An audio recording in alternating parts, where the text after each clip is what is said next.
bring in Republican Congressman from the great state of Tennessee and friend of the program, Tim Burchett.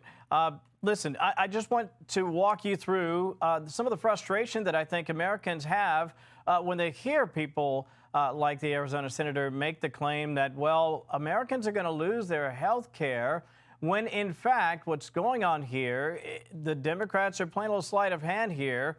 They're trying to use some of these funds so that they can help to pay for the health care costs of people who have absolutely no right to be in this country and are not entitled to the system that will provide health care. That's for Americans. That's what other lawmakers are telling me. Do I have that right? You do, and as a matter of fact, it's in writing in Chuck Schumer's bill, page 57. If Tim Burchett can find it, I'm sure most Americans can find it as well. Here's the other thing. When they talk about, well, let's have a conversation, the CR has gone through just fine time and time and time again, a baker's dozen or so, based on my last count. Why all of a sudden is this happening?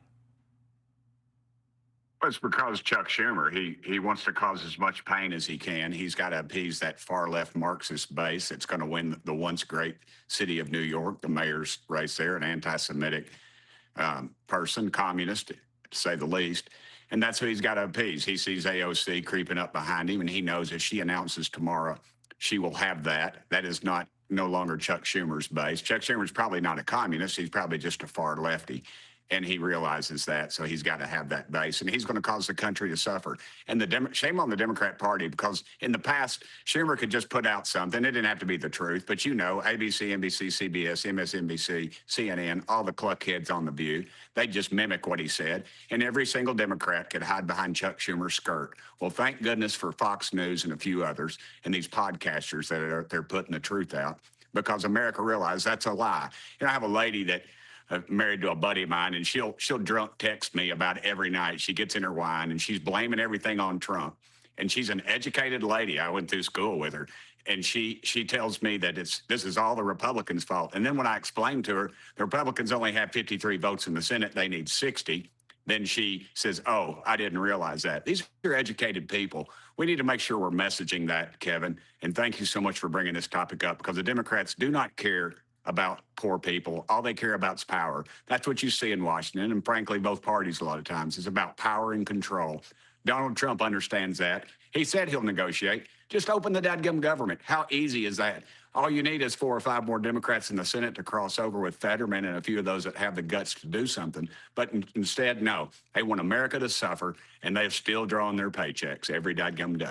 Well, I'm glad you mentioned that, too, because they're still getting paid. And the real cost here, and you know this because you know me, I grew up, my mother worked for the federal government. I have lots of friends here in Washington.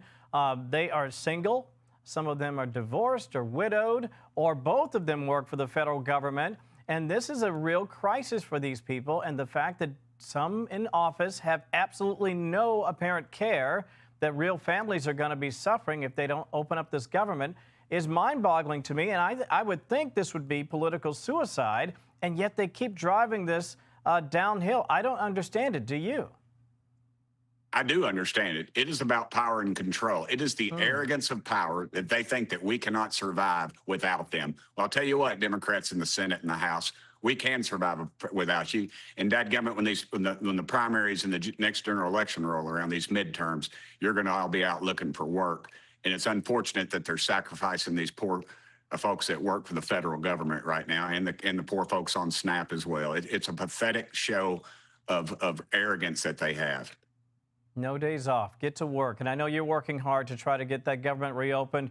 A lot of folks here are really hoping that they figure this thing out, because it's about to get really bad for a lot of people. Congressman, always a pleasure. Have a great weekend. And, of course, go Vols.